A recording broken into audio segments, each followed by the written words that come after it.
You are my love, you are my God. Acete de Cristo 95.3 FM tiene el agrado en presentar al Ministerio Casa de Oración al predicador y pastor, el señor Chuy Olivares.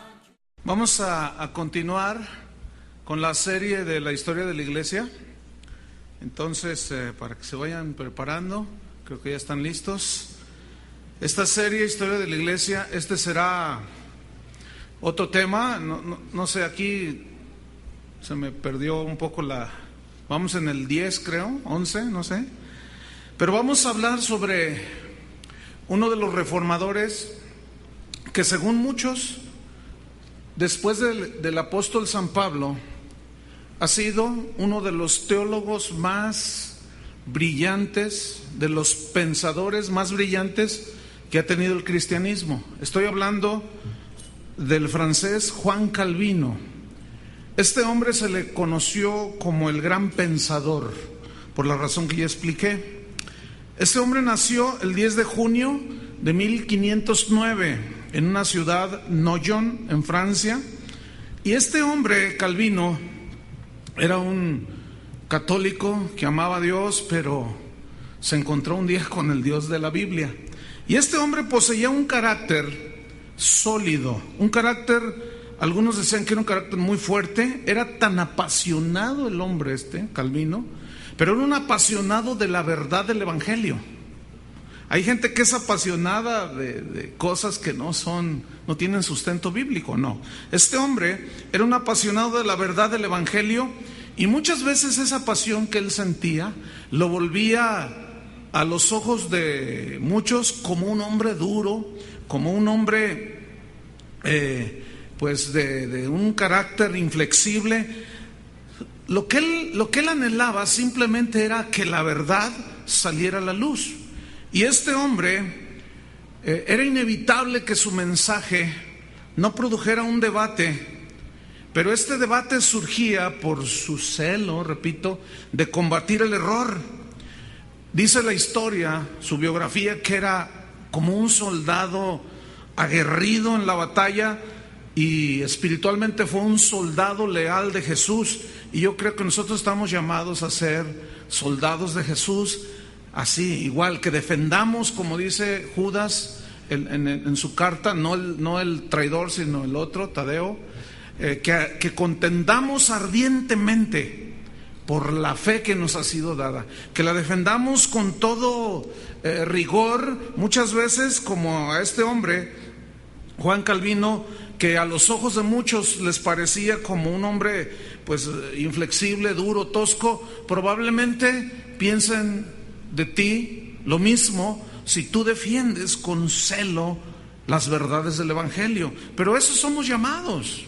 No podemos nosotros malbaratar la palabra de Dios. Jesús dijo que Él había venido a la tierra no a traer paz. Trajo paz en el sentido de relación con Dios el que creía. Pero en una ocasión Él dijo: yo no vine a traer paz a la tierra.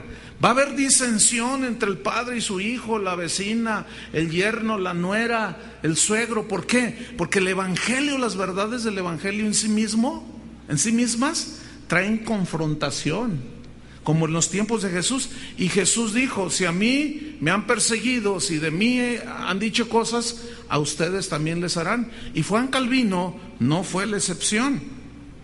Lo que le sucedía, repito, a este hombre, era que él era tan sólido en sus convicciones respecto a la santidad de Dios, respecto al Dios vivo, que él era intolerante hacia el pecado. Él estaba consciente en sí mismo que era un hombre débil que cometía pecados.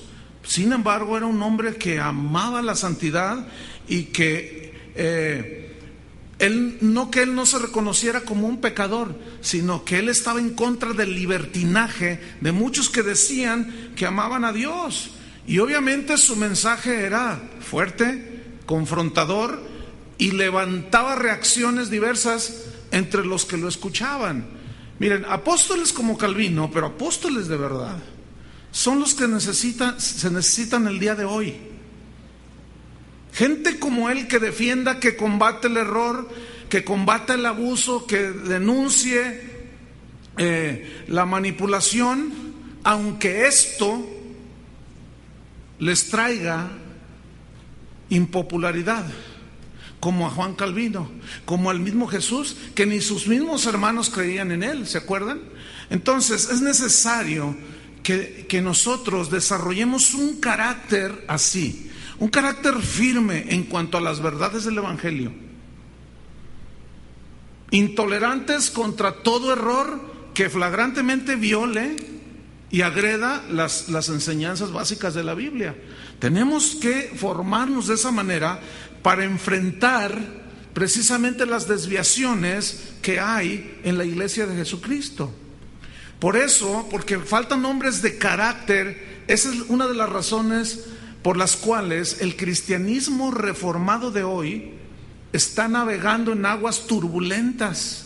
La gente va a las iglesias, pero no saben qué es doctrina sana, no saben qué son las enseñanzas que verdaderamente los edifican. En la tarde me regalaron un video en disco, pues de una predicación. Yo la puse y la predicación dura como 1 hora, 15, 10 minutos, y los primeros 25, 30 minutos fue chiste sobre chiste, sobre chiste, sobre chiste, sobre chiste, burlas de aquel, que cómo tiene la cara, que entonces tú dices, qué increíble, ¿no? Lo demás como que medio olía evangelio y la gente aplaudía, fíjense.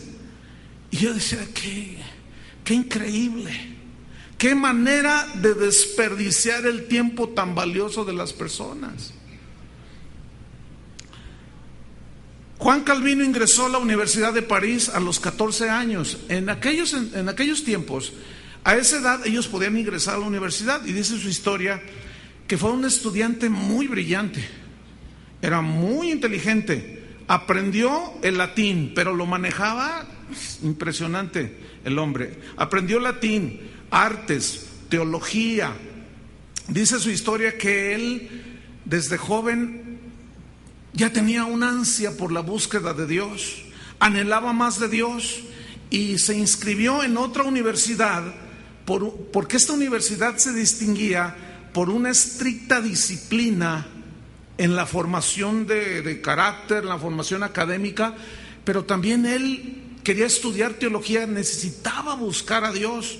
Y dice su biografía que este hombre comía poco, dormía poco, pero devoraba las escrituras, dice. Comía poco, dormía poco, pero devoraba los escritos de los primeros padres de la iglesia cristiana. Se los leía y se desvelaba y dejaba de comer porque tenía mucha hambre de conocer a Dios. Y yo creo que esta hambre por Dios y su palabra se ha perdido.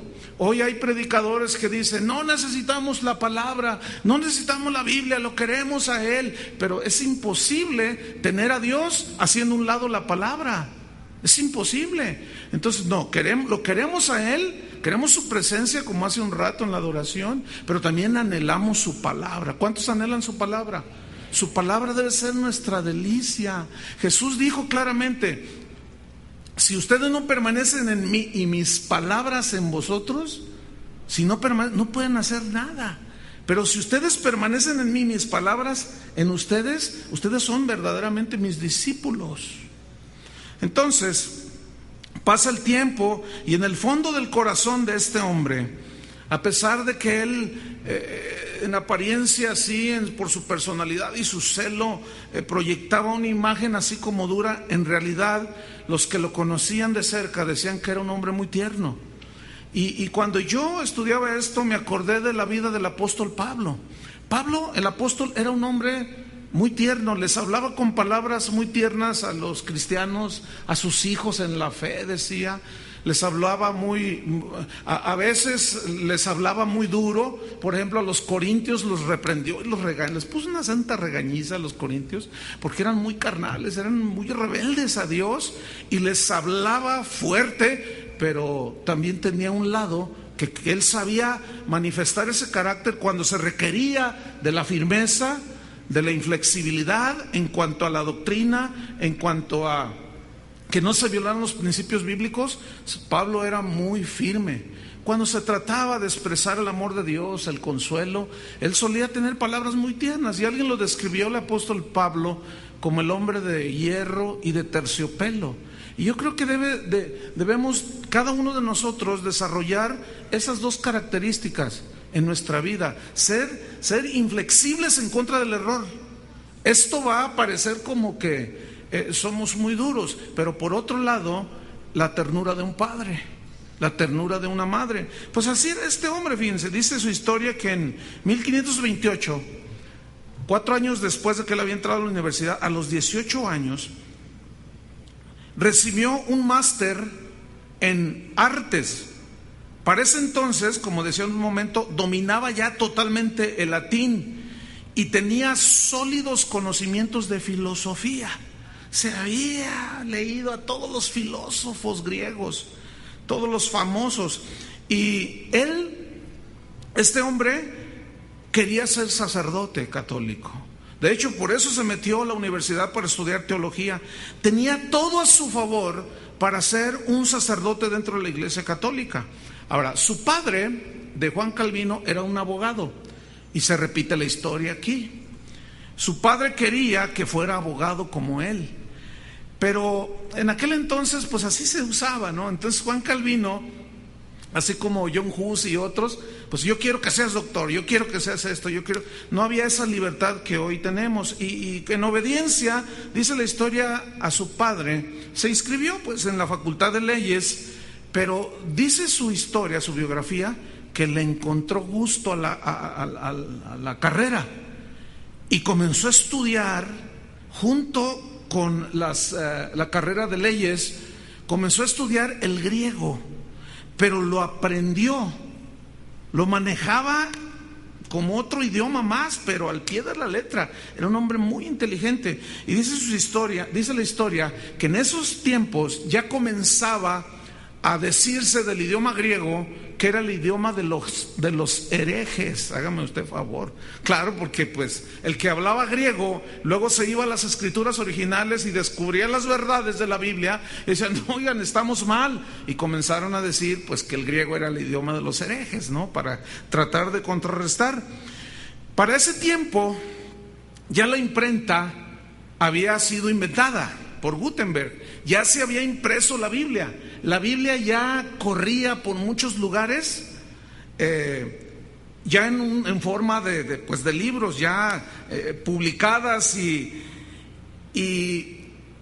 bueno, sabemos que la Biblia que se tradujo fue la que hizo Martín Lutero, que tradujo del latín al idioma alemán, que era el idioma donde él se desenvolvió, y de allí, al correrse las escrituras, pues la gente empezaba a tenerlas en las manos.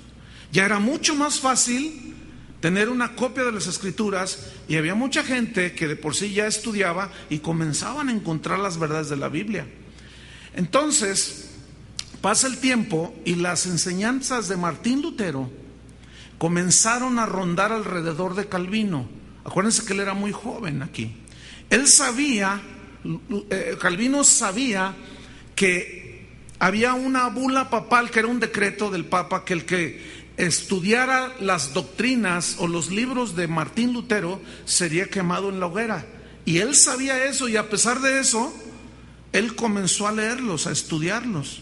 Dice la historia que en 1531 su papá muere, y ahora pues él siente la libertad de estudiar y de ser lo que él quiere ser. Sin embargo, dice su biografía que decidió terminar y obtener un doctorado en leyes. O sea, que era gente muy preparada, gente que estudiaba, gente que sabía, estaba muy educado el hombre. Y bueno, dice su historia que se dedicó a escribir sobre política. Una vez que él graduó de leyes, se dedicó a escribir sobre filosofía, pero él anhelaba estar solo para estudiar las escrituras a la par.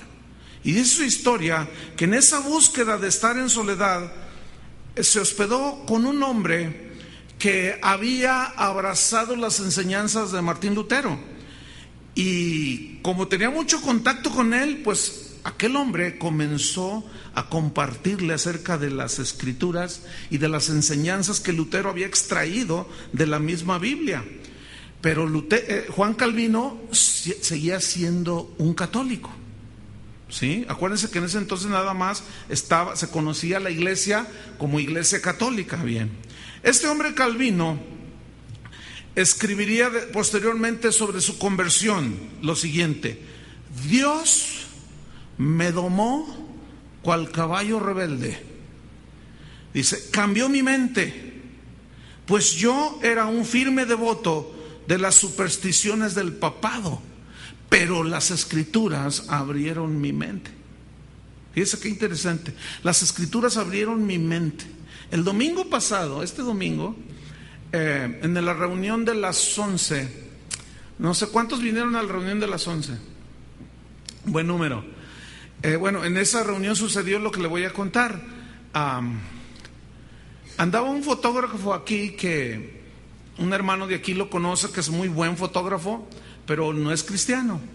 Y lo contrató queríamos tener unas buenas fotografías para unas cosas que queremos hacer. Y vino el hombre y estuvo aquí tomando fotografías, y mi esposa lo vio y me mandó un recado: oye, aquí anda un hombre, déjenlo que toma fotos, estamos de acuerdo, queremos tener unas fotos. Y el hombre estaba sentado allí junto a mi esposa, así en la esquina, cuando yo estaba predicando. Toda la alabanza estuvo tomando fotos y todo. Cuando doy el mensaje, pues yo lo miraba que ya no tomaba fotos y estaba así. Pero dije, bueno, y de vez en cuando tomaba una foto. Cuando se termina la reunión, le hice un comentario a mi esposa y posteriormente al hermano que lo contrató, y le dijo: ¿sabe una cosa? Esto está tremendo, le voy a decir algo, dice. Es la primera vez que yo escucho una predicación y la entendí toda, desde el principio hasta el fin. Y yo estaba hablando de la iluminación del Espíritu Santo cuando se expone la palabra de Dios. Y la entendió. Dice, mira, yo siempre había pensado que el cristianismo, en palabras de él, yo siempre había dicho, ¿por qué nos dicen cosas tan irracionales? ¿Por qué nos enseñan cosas tan irracionales que no tienen que ver con la razón? Y acabo de oír hoy, durante un poco más de una hora, un mensaje que va totalmente con la razón. Dice, esto es tremendo. ¿Qué sucedió a este hombre? Se le abrió la mente. ¿Cuándo? Cuando fue expuesto. Él venía a tomar fotos, pero Dios tenía otro plan para él. Entonces, si nosotros predicamos la palabra de Dios, hermanos, la gente tiene más oportunidad de encontrar a Jesucristo.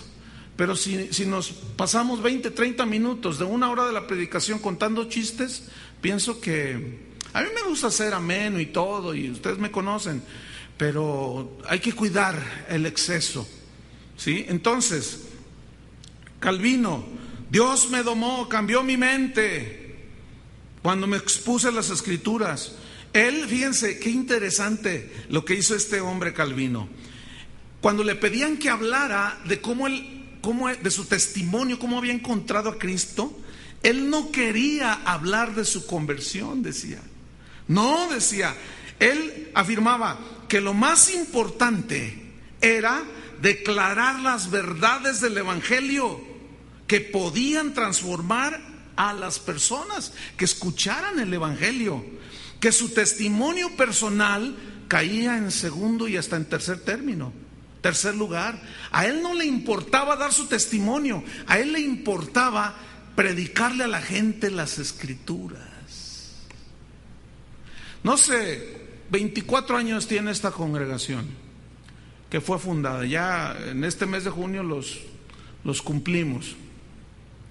Y en 24 años, hermanos, créanmelo, bueno, los de reciente ingreso es para ustedes lo que voy a decir, pero en 24 años difícilmente yo recuerdo haber invitado 2 o no sé, con esta mano los cuento, de gente que nos venga a contar su testimonio.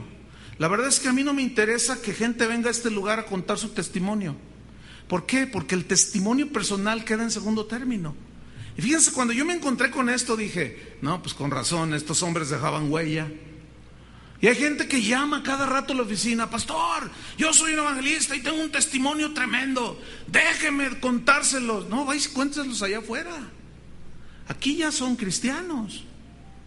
¿Qué caso tiene contar testimonio? Ahora no hay que irnos al otro lado. A veces hay rasgos en nuestro testimonio que pueden Dios usar, pero no es el centro del mensaje.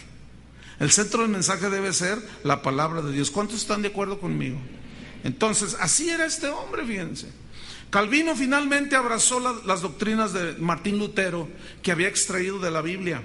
Y en un discurso de un amigo de él, que había sido contratado para ser un maestro, un catedrático en la Universidad de París, un hombre llamado Nicolas Cop, eran muy amigos. Y los dos se habían encontrado con el Dios de la Biblia, fíjense. Entonces, como en ese entonces, acuérdense que en las universidades se enseñaban teología y todo, y ahí era donde entraban los jóvenes para prepararse para ser sacerdotes. Dice la historia que el día de la toma de posesión era un puesto muy elevado que le estaban dando a este hombre, que dice que en su discurso dijo lo siguiente: dijo, la ley amenaza al hombre, refiriéndose a la ley del Antiguo Testamento, pero luego dijo, el evangelio no. Fíjense, su discurso fue muy pequeño. Él dijo, el evangelio enseña que Dios tiene buena voluntad para con el hombre. Las bendiciones de Dios no son un beneficio que obtenemos por buenas obras, sino que son un producto de haber obtenido la salvación por fe. Miren, esto que yo acabo de leer, pues a ustedes se les hace lo más normal, porque ustedes están enseñados, saben que la salvación no es por obras, sino que es por gracia, por medio de la fe. Y ustedes, ¿a poco eso dijo? Qué impresionante mensaje. No, escuchen, recuerden, otra vez métanse al contexto de estos hombres. Se desconocía totalmente la salvación por fe, por gracia. Todo era por medio de las obras. Y todo era de una manera manipulado para que la gente hiciera buenas obras y pagara dinero para obtener los beneficios de Dios, supuestamente. Pues que se arma. Y fíjense, debut y despedida. Porque se subió el director ahí el rector de la universidad, y lo corrió allí públicamente. ¡Herejía!, le dijo, imagínense. Les repito, para nosotros es muy así como, pero en aquel entonces no había lo que hoy tenemos. Entonces, ¿cuánto le dan gracias a Dios por eso? Pues que lo corren a este hombre. Pero junto con este hombre Cop, Nicolás Cop, pues también le dieron agua a Juan Calvino, porque como eran muy amigos, y tú también, se nos largan de aquí. Y se fueron. Y dice la historia que se fueron a París. Y dice la biografía que en el año de 1534 fue a buscar a un erudito, a un hombre muy preparado, de apellido Lefebvre. Este era un sacerdote católico que se había convertido a Cristo, pero seguía siendo sacerdote, pero ya comenzaba a predicar el mensaje del evangelio. Y este Lefebvre era un hombre muy conocido por su erudición, y Calvino lo conocía de oídas y fue a buscarlo. Y cuando él tiene un encuentro con él,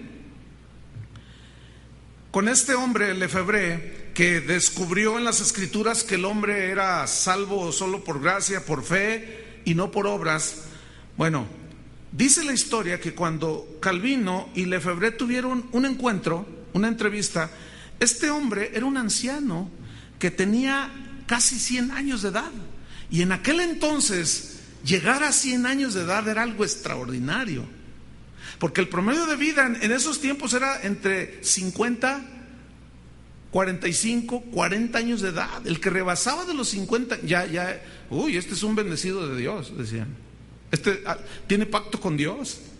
porque no era muy común. Pues este hombre era un anciano tan lúcido en su mente que, a pesar de su ancianidad, cuando tuvieron el encuentro, cuando el anciano Lefebvre miró a Juan Calvino, que ya empezaba a escucharse de él por ahí, cuando él sabe que lo va a buscar, dice que estaba parado así, y cuando lo recibió, dice la historia que lo miró a los ojos y le dijo: tú, Juan, le profetiza y le dice: tú eres un instrumento escogido por Dios para establecer el reino de Dios aquí en Francia, le dice. Y Calvino, que todavía pues estaba allí dentro de la Iglesia Católica, quería seguir, todavía anhelaba seguir siendo sacerdote. Dice la historia que en el 4 de mayo del 1534 finalmente renuncia a la Iglesia Católica para seguir a Cristo, y se armó la revolución en el sentido espiritual, pero junto con eso la persecución, y viene un soplo del infierno en contra de aquellos que buscaban a Dios. Por eso es que cuando hubo persecución en la iglesia del libro de los Hechos, las iglesias, los cristianos se mantenían puros porque eran genuinos. A veces yo digo: ay, Señor, ¿qué tan bueno será una persecución ahora? ¿Cuántos se podrán sostener en pie? ¿Cuántos en verdad estarían dispuestos a dar su vida? No lo sé, esa es una respuesta que usted debe de darle a Dios.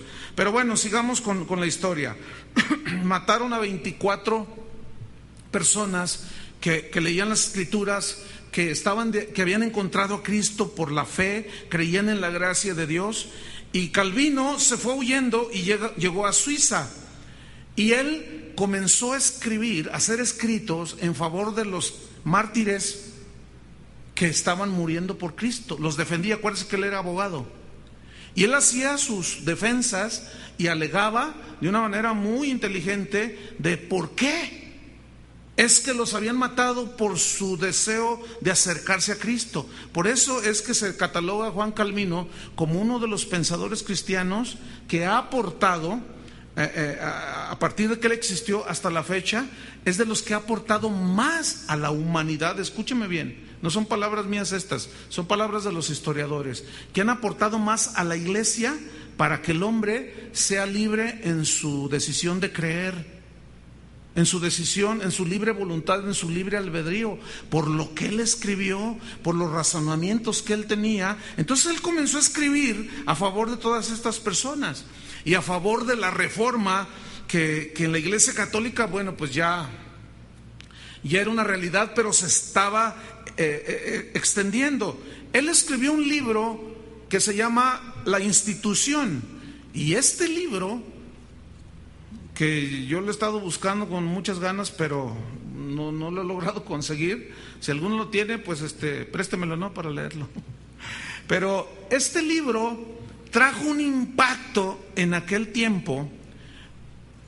Ahorita vamos a ver qué eran algunas cosas que él había escrito allí, pero antes déjeme decirle que había un predicador que estaba conmocionando la ciudad de Ginebra. Era un predicador, pero era tipo Juan Bautista. Era así muy tosco, era muy tenía un celo por Dios y tenía un respaldo de Dios impresionante.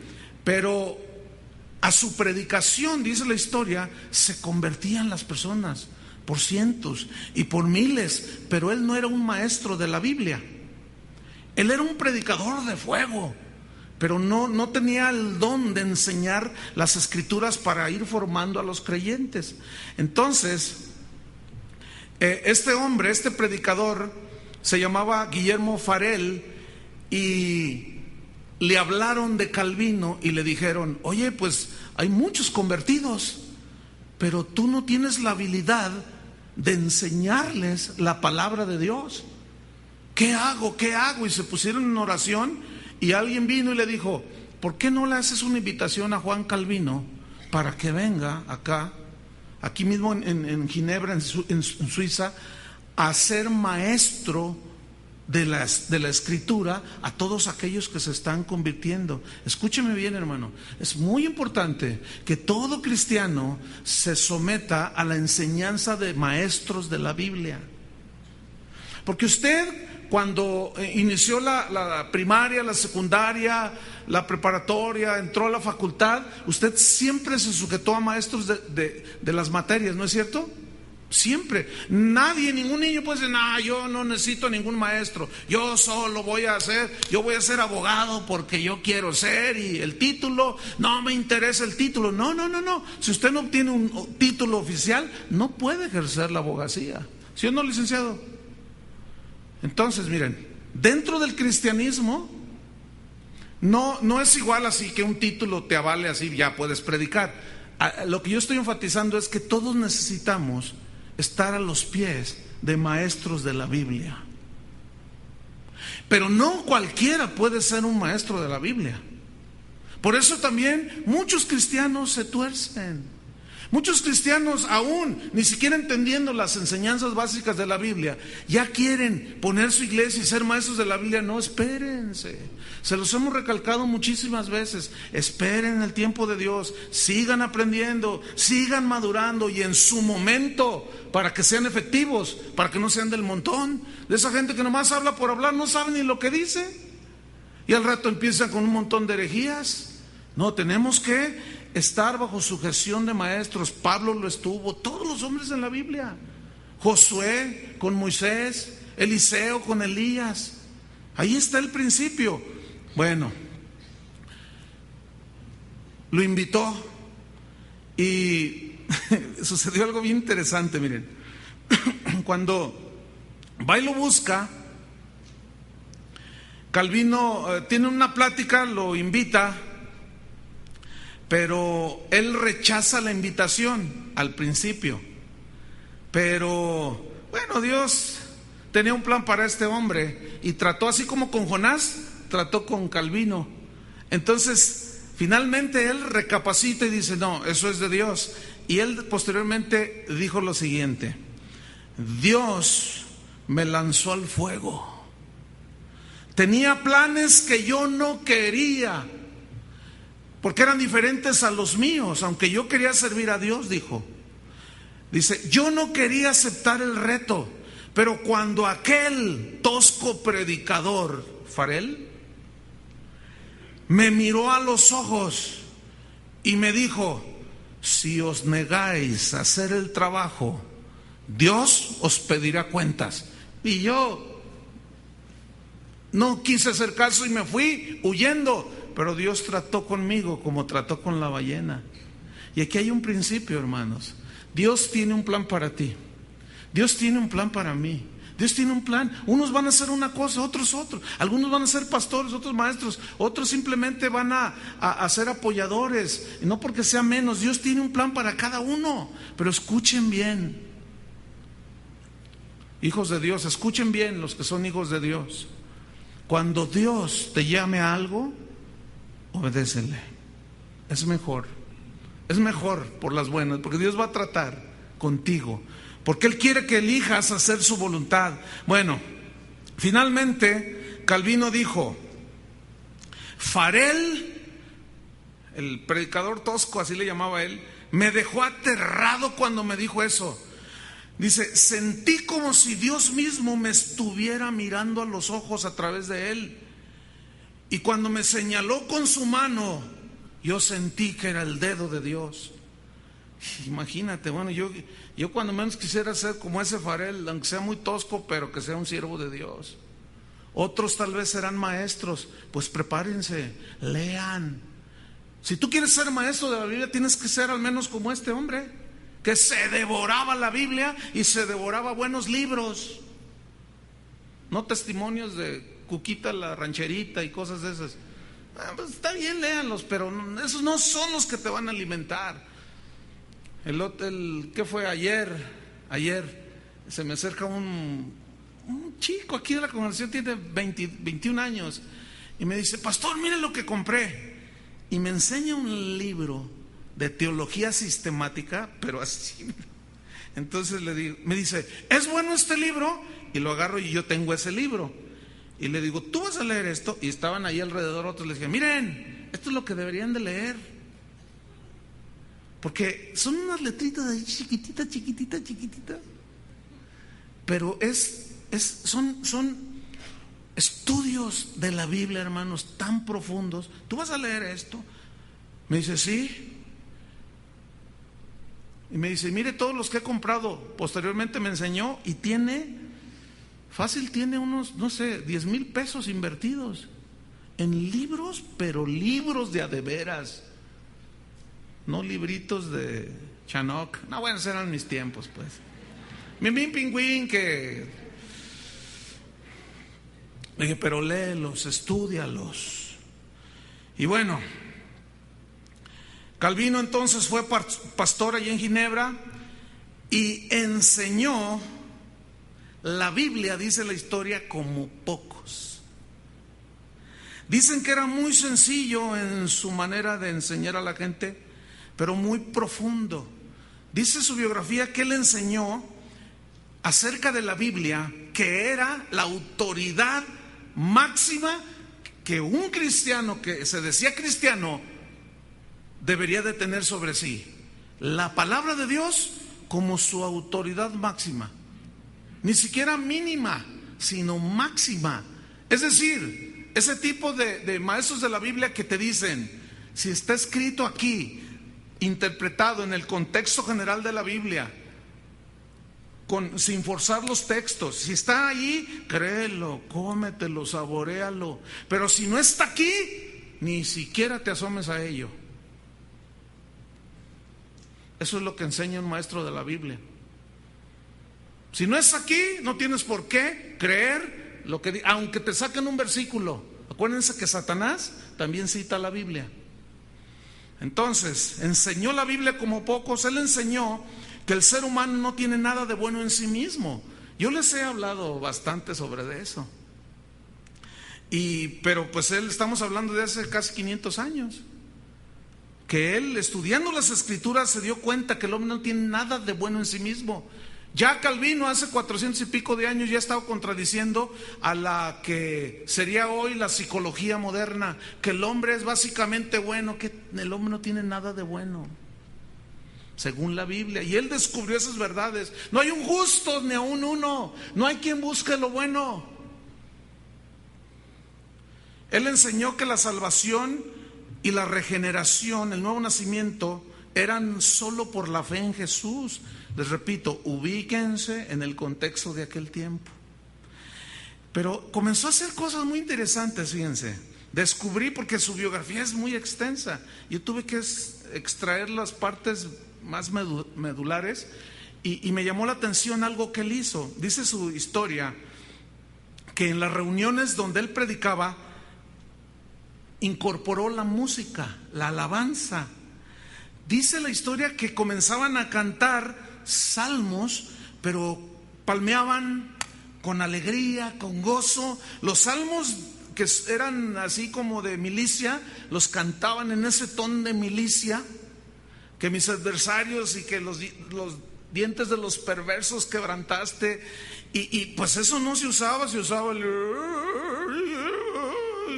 Y pues imagínense, es como ahora, gente que piensa que la música de Dios es lúgubre, es toda fría, opaca, gris, y bendito. Y tú dices, no, entonces se encuentran algo así y dicen, no, están locos, ¿qué es eso? Mira nomás, qué irreverencia. Pero resulta que él leía los salmos y se encontraba con orquestas completas. 4,000 músicos llegó a tener David en su coro, en un coro, 4,000. Y nosotros ya nos sentimos bien por 150 que se paran ahí. Bueno, ahí la llevamos. Pero fíjense, este hombre incorpora la alabanza. Dice la historia que formó un coro de niños. Qué interesante, ¿no? Me gusta esto a mí. Formó un coro de niños porque él decía, esto debe continuar. Déjame decirle una cosa. Mucho, ahí va, de lo que hoy nosotros tenemos, se lo debemos primeramente a Dios. ¿Estamos? Pero Dios usó a un hombre llamado Juan Calvino. Fíjate hasta dónde puede trascender alguien, un hombre o una mujer, que obedecen a Dios y que conocen la Biblia. Forma un coro de niños porque dijo, esto es el futuro de la música en la iglesia. Y gracias a Dios por la visión de los líderes de alabanza en este lugar, que tienen coros de niños. Ayer hubo una graduación de, no sé cuántas serían, unas 30 chiquitas así en pandero que estudiaron por 3 años. Y les entregaron su diploma y todo. Entonces yo le dije a Chuy García, a ver, pues que se echen una, pues quiero verlas. Y que, a ver, arman todo el equipo, estaba todo el grupo de alabanza, estaban aquí en una reunión especial y empezaron a alabar a Dios, y que empiezan las chiquitas. Bueno, hay una chiquita que está de mi tamaño que me dijeron, ¿cuántos años crees que tiene? No, pues no sé, unos 18, tiene 11 años, está bien grandota. Pero eran puras niñas, la mayoría, una que otra ya no tanto. Pero cuando las veo que agarran sus panderos y... yo estaba allá y decía, qué tremendo, gloria, yo estaba contento. Hasta un hermano me dijo, oye, ¿tú habías soñado esto? Le dije, no lo había soñado, pero te soy sincero, hace 28 años Dios me dio una visión de esto que hoy estoy viendo. Pues no era nada nuevo lo que pasó ayer, fíjense desde cuándo ya. Este hombre forma un coro de niños. Él rescató el tema de la disciplina en la iglesia, y eso no les gustó a los libertinos, obviamente. Él descubrió que la iglesia necesita ser un lugar donde los santos son formados, donde los hijos de Dios son disciplinados, y donde el que infringa las leyes merece una disciplina, y por eso agarró una fuerza impresionante. Porque Dios es un Dios de orden, y obviamente encuentra oposición, inconformidad. De tal manera se levantaron en contra de él que lo expulsaron de ahí de la iglesia, fíjense, en Ginebra, junto con el otro, el predicador brusco. O sea, no, juntos, pues ahí van los dos. Van otra vez para afuera. Se fue humillado, un poco turbado, dice la historia. En su mente dicen que él pensaba en su corazón, ¿por qué? Si estoy haciendo la obra de Dios, ¿qué pasó? Decía él, ¿será que Dios quitó su mano de mí? La respuesta era no. Él no entendía que todas las cosas ayudan para bien a los que aman a Dios. Esas son unas de las verdades que hoy nosotros tenemos, fíjense. Pero en ese entonces ellos no alcanzaban todavía. Nosotros hoy tenemos mucho. ¿Cuánto le dan gracias a Dios? Tenemos mucho entendimiento y revelación de la palabra. Pero él no. Tuvo que pasar momentos tan difíciles. Él pensó que se había salido de la voluntad de Dios, pero luego se analizaba y decía, no, es que estoy predicando el evangelio. Lo que él ignoraba es que Dios, precisamente, todos los que aman a Dios, Dios tiene un plan. Y no sucede nada si Dios no lo permite. Y si Dios lo permite es porque tiene algo más grande. Dios tenía algo más grande para este hombre. Más adelante le ofrecieron un pastorado en Estrasburgo, pero se negó. Pero volvió a entender que era plan de Dios. Finalmente termina pastoreando allí. Y déjenme comentarles rápidamente algunos rasgos de las reuniones que él hacía. Y dice que las reuniones en la iglesia estaban llenas de cantos alegres, enérgicos, como ya mencioné hace un rato. La gente, dice, fíjense, que esto es muy interesante. Calvino decía que la gente aún podía ser enseñada e instruida en la palabra de Dios a través de la alabanza. Y esto es algo que John Wesley y gente que vino posteriormente 200 años atrás, gente que Dios usó para avivar la iglesia, escribieron himnos, pero esos himnos, esos cantos estaban llenos de las escrituras. Y eso es algo que bueno, yo trato de infundirles sobre todo a los líderes de alabanza, ¿no? Que sus cantos tengan base bíblica. Que si son extractos de pasajes de la Biblia, mucho mejor. insisto con ellos, a veces les corrijo cosas, letras que hacen. Cuando yo empecé a componer cantos, también a mí me los corregían. Oye, no, es que aquí estás diciendo, ay, de veras, le cambiábamos, arreglábamos, hacíamos muchas cosas, porque aún, yo les voy a hacer una pregunta, ¿cuántos de ustedes han sido ministrados durante la alabanza? Alguna frase, alguna letra, algo que de pronto dices, ¡zas!, y ¡pum!, te llegó. Yo creo que esta es una de las herramientas y de las armas espirituales más poderosas que la iglesia cristiana tiene, hermanos. Por eso, al menos en este lugar, desde el primer día que tuvimos una reunión hace 24 años, yo dije, esta iglesia que hoy inicia será un lugar de alabanza y de adoración. Llevamos 24 años y ha sido un lugar de alabanza y de adoración, y no pienso cambiar. ¿Ustedes piensan cambiar? Entonces vamos hacia adelante. Entonces fíjense, Calvino organiza la iglesia de una manera tan extraordinaria que, repito, hoy en nuestras iglesias vemos rasgos de todo ese orden que este sacerdote fracasado logró hacer dentro de la iglesia. Entre otras, la alabanza, ya dije. Entre otras, enseñanza bíblica sistemática para todos. Enseñaban a los pequeñitos. Y a mí me encanta cuando salen y luego llegan con sus hojitas y me dicen, pastor, mire. Y a ver, ¿qué pasó? Yo lo hice. ¿Y qué es este? Es David. ¿Y qué hizo David? Pues venció a Goliat. Y se uno así todo, ¿verdad? Y tú lo coloreaste, y aquí dice esto, aunque no sepan leer, que Dios está conmigo y que no sé qué. Enseñanza bíblica para todos. Eso es algo que heredamos de este hombre, fíjense. Esa es una bendición. Este es un lugar que ofrece enseñanza aún desde la cuna. Los maestros que ministran en la cuna están enseñados para aún poder ministrar lo espiritual, al hablarle al bebé, al tocar al bebé, a los niños igual. Pero ¿saben de dónde viene esto? De este hombre. Casi nada. Por eso yo les dije cuando inicié esta serie, es muy interesante poder estudiar cuáles son nuestras raíces. Él desarrolló lo que hoy se conoce como la consejería pastoral, algo sistemático. No existía en la iglesia católica, y difícilmente hoy podemos decir que existe la consejería pastoral como tal. Él desarrolló todo un proyecto. Él puso una escuela bíblica para preparar a la gente para el ministerio. Tenía una escuela bíblica donde y por supuesto no cobraba un centavo, porque él sabía que había que dar de gracia lo que recibían de gracia. Ellos se sostenían por las aportaciones de la gente, que es lo que nosotros, eso de la escuela bíblica era algo que yo tenía en mi corazón por muchos años, pero se tenían que dar ciertos elementos para poderla realizar, entre otras que no queríamos cobrar porque genera mucho gasto.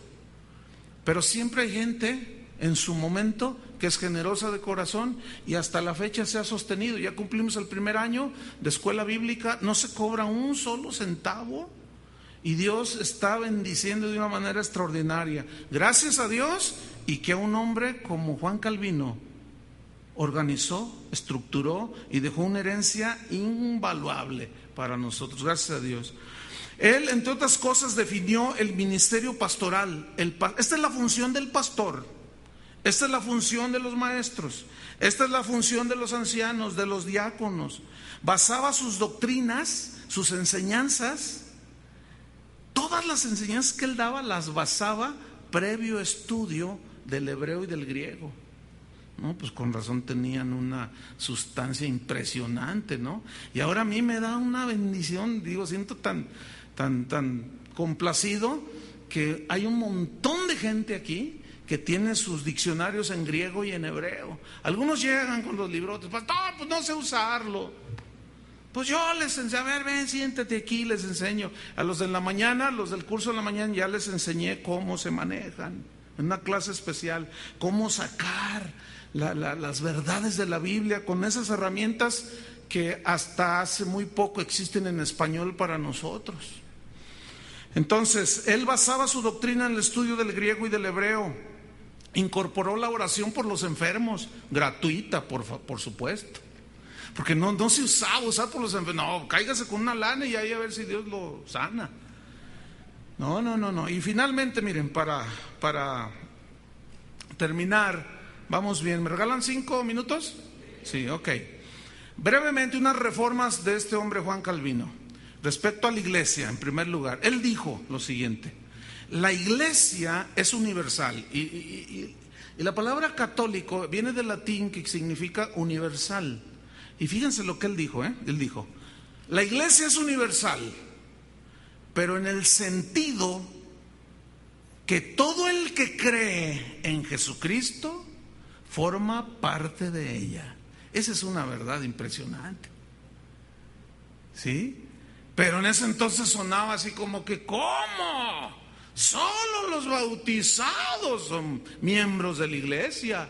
Por eso dicen que si un niño, cuando nace un bebé, de alguien que se convierte a Cristo, y los familiares, bautízalo. Pues ya soy cristiano, mamá. Bautízalo, porque si se te muere va a andar como un animalito por allí, dice. Claro, el asunto era de que hay que ir a bautizar, entonces quiero bautizarlo. Pues sí, pero te cuesta una lana. El negocio era redondo, hermanos. Es tan triste todo eso. Pero bueno, y ahora Dios ha abierto nuestros ojos. ¿Cuántos tienen sus ojos abiertos? Ya entendemos tantas cosas. La iglesia, dijo Juan Calvino, es imperfecta, porque la forman gente imperfecta. Y esto va para, fíjense, casi 500 años que dijo esto. Tiene tanta vigencia para aquellos cristianos que andan buscando la iglesia perfecta. No existe la iglesia perfecta. Ya me voy porque aquí quién sabe qué. No existe la iglesia perfecta. Y si tú algún día dijeras, encontré uno, en cuanto entras ya se hizo imperfecta. Así es que mejor hay que ser más congruentes, con más sentido común, con más entendimiento de las cosas. ¿No es cierto? Pero él dijo esto: la iglesia es imperfecta, porque la forma gente imperfecta. Pero decía Calvino que esto no era razón para dejar la iglesia. Vean, 3 características dijo que debe de tener una iglesia cristiana, dijo Juan Calvino. Número 1, debe de predicar a Jesús como su único Salvador. No necesitamos intercesores de ninguna especie, solo Jesús salva. Segunda característica que debe tener una iglesia cristiana, dijo Juan Calvino, que predique el nuevo nacimiento. Y número 3, que la Biblia sea la única fuente de información y de autoridad final. Estas 3 características. Cuando tú oigas un predicador, lo vuelvas a escuchar, y nunca habla de Jesús como el único Salvador, no habla del nuevo nacimiento, y dice, no, como dijo fulano de tal, como dijo sultano de tal, creo que por ahí existe un proverbio de un tal Salomón. Aguas con esos. Pinta el cruz. Fíjate las bases que nos pusieron estos hombres. Impresionante, a mí sí me impresiona mucho. Bueno, estableció que podía, fíjense qué interesante lo que dijo Calvino. Dijo, puede haber doctrinas defectuosas entre nosotros, pero si no son medulares, como el nacimiento virginal de Cristo, como la muerte y resurrección de Cristo, como el nacimiento de Cristo sin pecado, esas son las doctrinas básicas del cristianismo, ¿sí? Él dijo esto, lo retomo, que podía haber doctrinas defectuosas, pero que deberían ser toleradas y corregidas siempre y cuando no fueran las medulares. Porque si alguien decía, Cristo no es Dios, a ver, ¿de dónde sacas? No, pues que Él no es Dios, que es como cualquiera y que no sé qué. Esa es una herejía, y esa no la toleraba él. Él hablaba de cosas, por ejemplo, las lenguas. Unos dicen que así, otros dicen que así, pero Pablo nos dice cómo debe de hacerse. Entonces puede haber algunos excesos, podemos tener algunos errores en alguna definición de alguna doctrina que no sea fundamental. Esta debe ser tolerada, esta debe ser pacientemente corregida, dijo, Porque todos, dijo esto, nadie está libre de malas interpretaciones, aún el más erudito. Y a él le pasó, fíjense. Por ejemplo, él fue el que rescató una doctrina que se conoce como la doctrina de la predestinación. Y él aseguró que Dios predestina a unos para el infierno y a otros para el cielo. Entonces los que sabían que estaban con Dios decían, no, pues a mí ya Dios me predestinó y aquel lo predestinó para el infierno y no, pero yo quiero estar con Dios, pero ya te predestinó para el infierno. Entonces, no, ese es un concepto de la predestinación erróneo, porque Dios no predestina a nadie. Dios predestina, escúcheme bien, Dios predestina a todos conforme a su omnisciencia. ¿Qué es esto? Al conocimiento previo que Dios tiene de todos, de todas las cosas. A Jeremías lo conoció antes de nacer, dijo. ¿Quiere decir que existía antes Jeremías? No. O Isaías, no. Pero Dios en su conocimiento, antes de nacer tú, en su presciencia, conocimiento previo de las cosas futuras que todavía no vienen, en esa omnisciencia, Él, aunque tú no habías nacido, ya te conocía. Él ya sabía que tú le ibas a recibir. Él ya sabía que tú te ibas a entregar. Y en base a eso que Él ya conocía, te trazó un camino y un destino. Es esa doctrina de la predestinación. Posteriormente, teólogos que vino más revelación corrigieron la doctrina. Él mismo, fíjense, pero noten cómo dijo, todos estamos expuestos. Yo he corregido muchas cosas que antaño no tenían la luz suficiente y las he corregido, porque así debe de ser. Pero en cuanto a las doctrinas medulares, esas son, sí, siempre sí, Cristo, Hijo de Dios Salvador, no hay otra. Solo por gracia, solo por fe y no por obras. Eso es medular. Cristo nació de una virgen, sin mancha, sin pecado. Murió y resucitó, no le dio catalepsia en la cruz. Murió, resucitó y vendrá por segunda vez, sin relación con el pecado, por los que le esperan. ¿Cuántos le esperan? Eso es medular, fíjense. Entonces, para terminar, ¿qué dijo acerca de la comunión o de la Eucaristía o Santa Cena?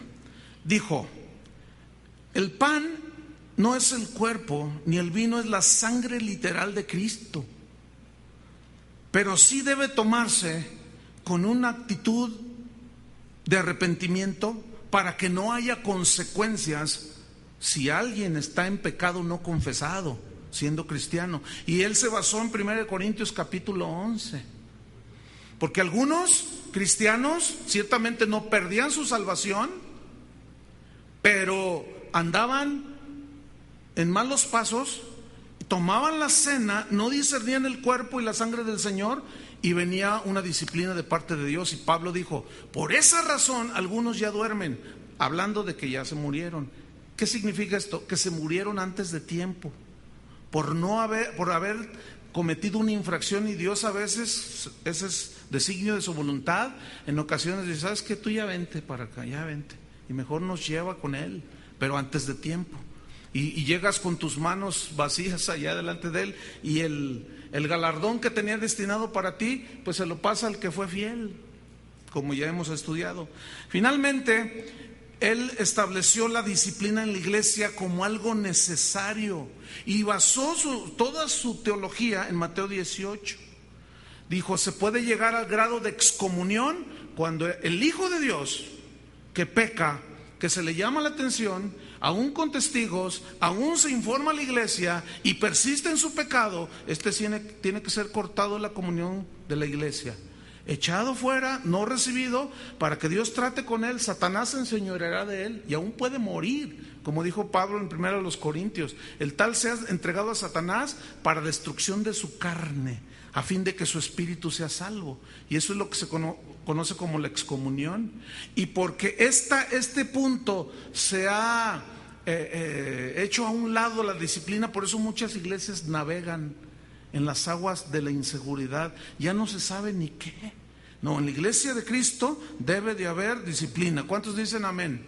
Finalmente, Él estableció que las obras, las buenas obras, son evidencia de la salvación y que no las hacemos para obtener la salvación. De eso hemos aprendido muchísimo. Y finalmente, mira qué interesante, ¿eh? Dice que Él rechazó, lo tomé literal así, dice que yo rechazo firmemente ese mensaje de prosperidad. Fíjense desde cuándo, yo me sorprendí, la verdad. Ese mensaje de una supuesta prosperidad como única señal de la bendición de Dios. Y él comparaba esta doctrina con la doctrina de los saduceos que no creían en la vida futura. Decían, no, la buena vida es ahora. Y hay que, no, y Dios nos quiere hacer. Y él rechazaba totalmente eso.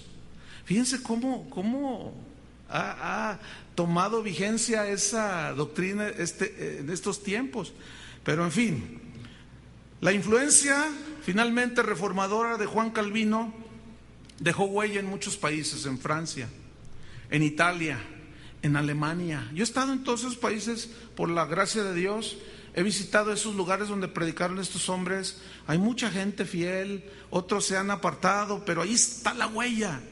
Francia, Italia, Alemania, Holanda, Inglaterra, Suiza, Escocia, y dice la historia que más de 2.500 congregaciones cristianas se formaron en ese tiempo y recibieron sus enseñanzas. Cuando estaba en su lecho de muerte dijo, doy testimonio de que vivo y moriré en la fe de Cristo, en la fe que Dios me dio en su evangelio, puesto que mis pecados han sido borrados por la sangre de Cristo, que murió por mí en la cruz.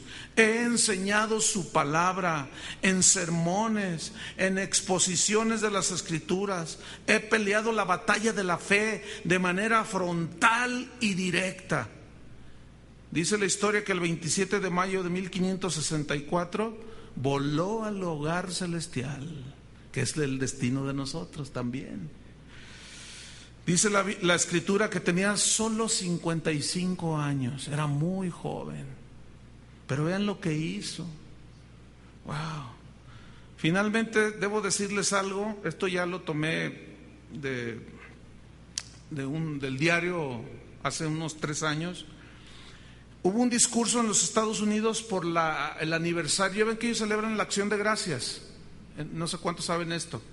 Pero eso, en Estados Unidos la celebran Acción de Gracias porque es una celebración que ellos hacen como aniversario y recordatorio de los pioneros cristianos que llegaron a colonizar lo que hoy es Estados Unidos de Norteamérica, que eran cristianos.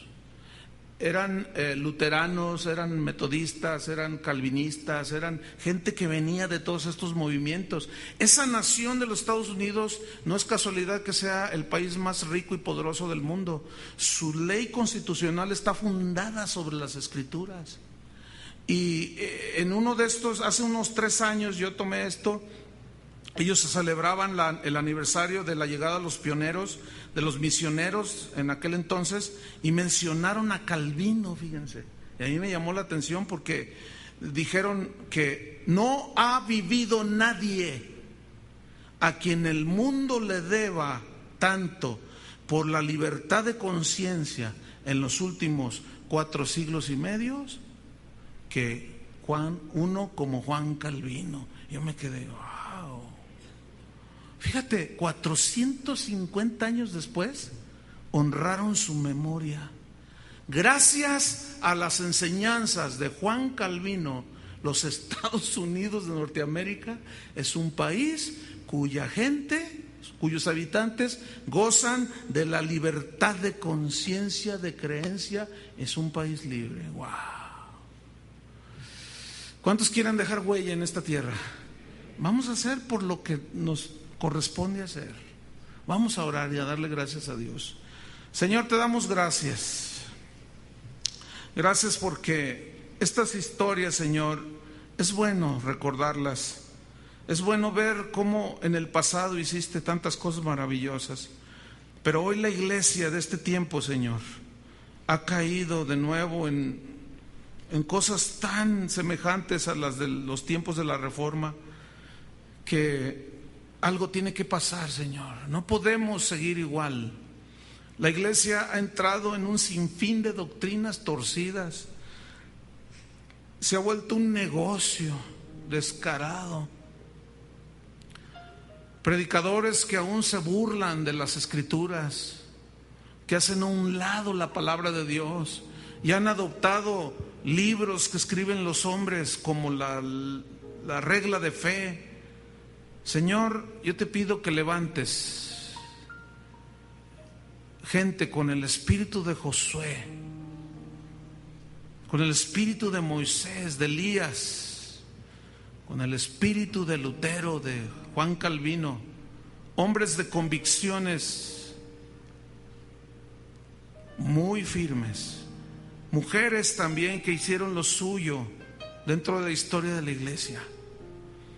Levanta una nueva generación, Señor, de los que te temen, una nueva generación de los que abrazan, que abrace esta nueva generación tu palabra como la última, como la única autoridad de nuestra fe, y a Jesucristo, el Hijo de Dios, nacido de una virgen, muerto por nuestros pecados, resucitado para nuestra justificación. Predicadores, hombres, mujeres que defiendan ardientemente la fe que nos ha sido dada. Sigue formando, Señor, a los reformadores del siglo XXI. Forma nuestro carácter. Arraiga las convicciones cristianas en nuestro corazón, Señor. Arráiganos en la palabra de Dios para continuar, Señor. Que seamos inflexibles contra las herejías y el pecado, pero a la vez que haya la ternura de Cristo en nosotros, para con el pueblo, con las ovejas, y que éstas sean ministradas, consoladas. En el nombre de Cristo Jesús te lo pedimos, Señor. Te damos las gracias por la oportunidad que nos das, Señor, de reunirnos, de escuchar, de aprender. Gracias porque estás poniendo hambre de tu palabra, Señor, en nuestros corazones. En el nombre de Jesús. Amén. Que Dios los bendiga mucho, hermanos.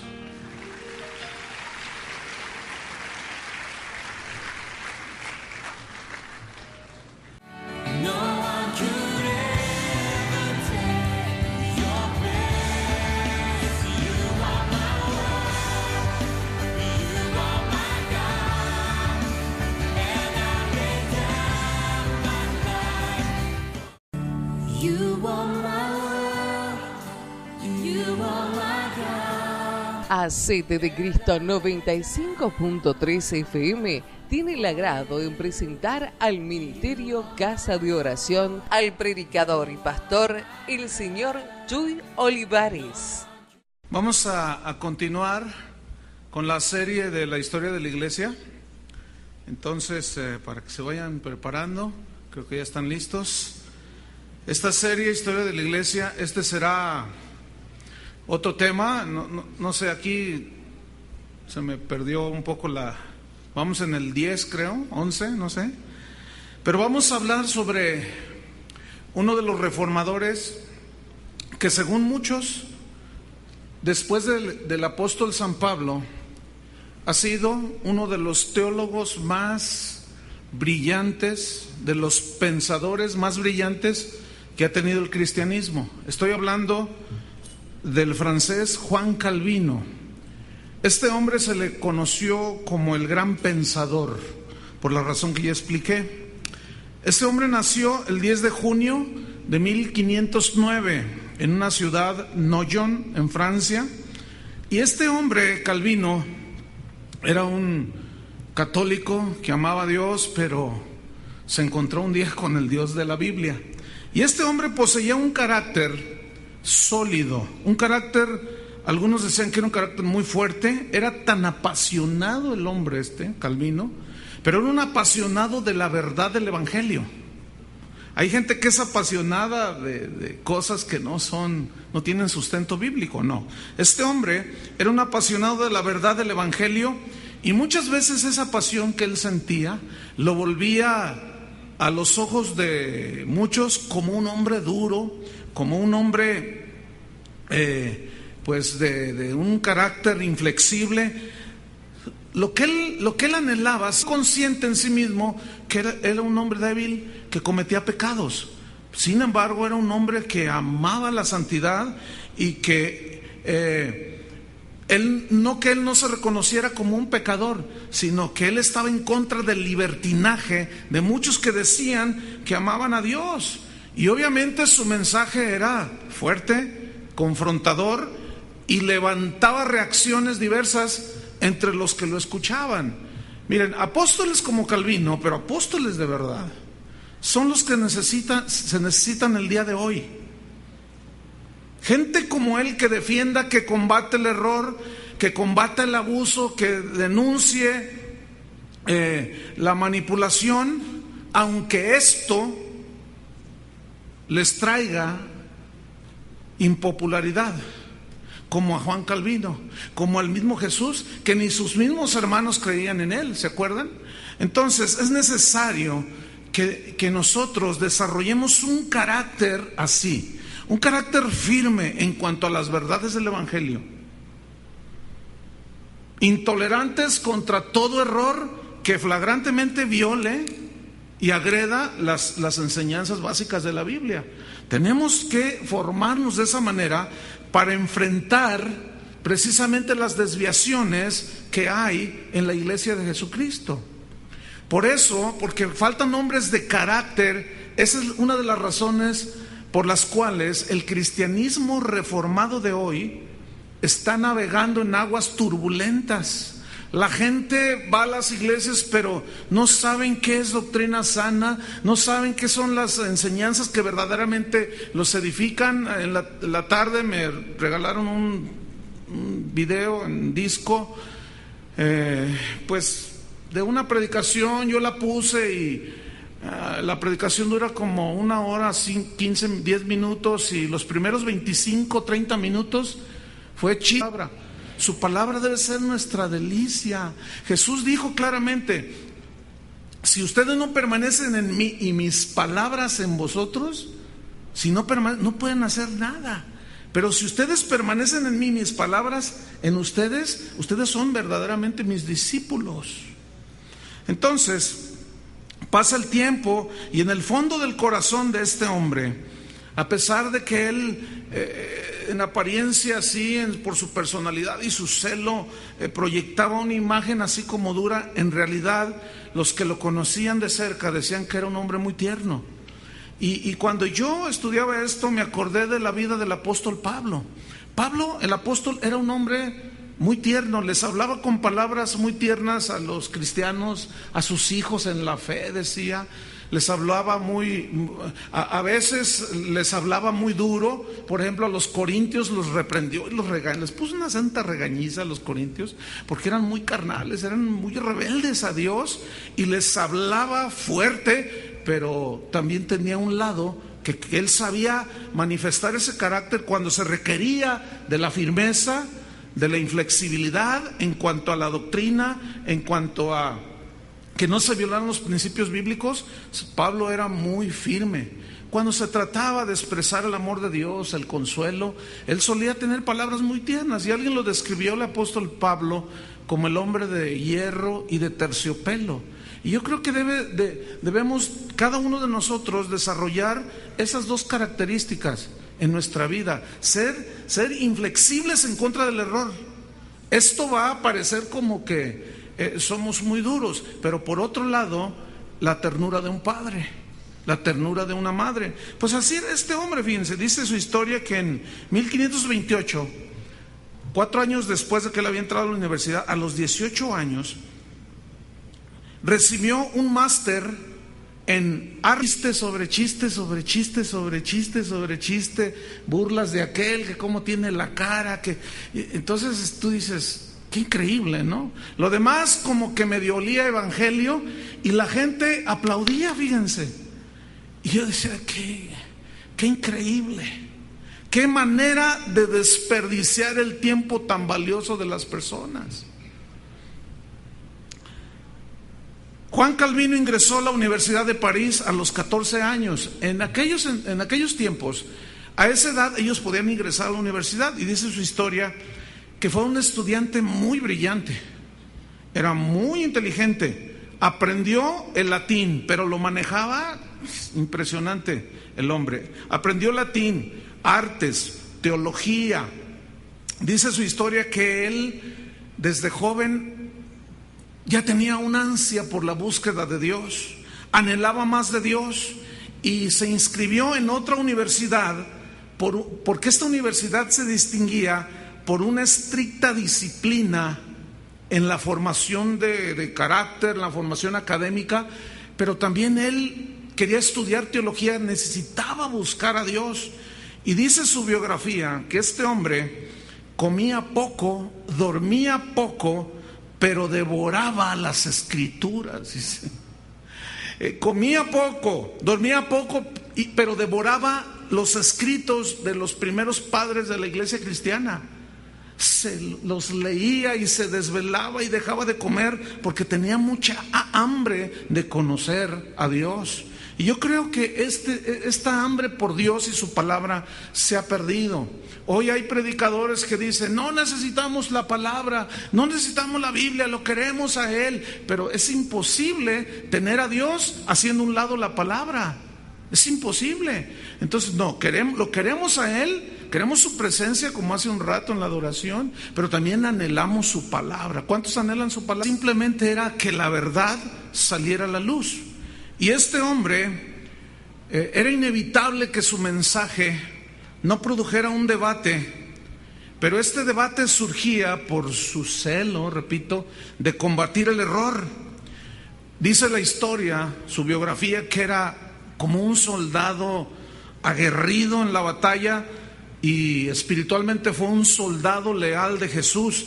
Y yo creo que nosotros estamos llamados a ser soldados de Jesús, así, igual, que defendamos, como dice Judas en su carta, no el traidor, sino el otro, Tadeo, que contendamos ardientemente por la fe que nos ha sido dada, que la defendamos con todo rigor, muchas veces como a este hombre, Juan Calvino, que a los ojos de muchos les parecía como un hombre pues inflexible, duro, tosco. Probablemente piensen de ti lo mismo si tú defiendes con celo las verdades del Evangelio. Pero eso somos llamados.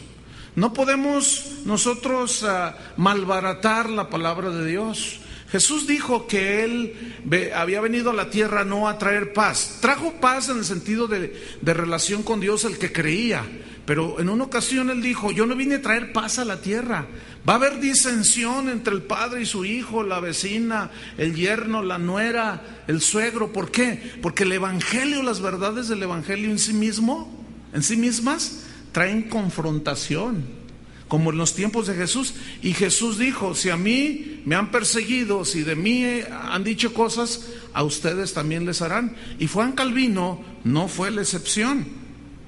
Lo que le sucedía, repito, a este hombre, era que él era tan sólido en sus convicciones respecto a la santidad de Dios, respecto al Dios vivo, que él era intolerante hacia el pecado. Él estaba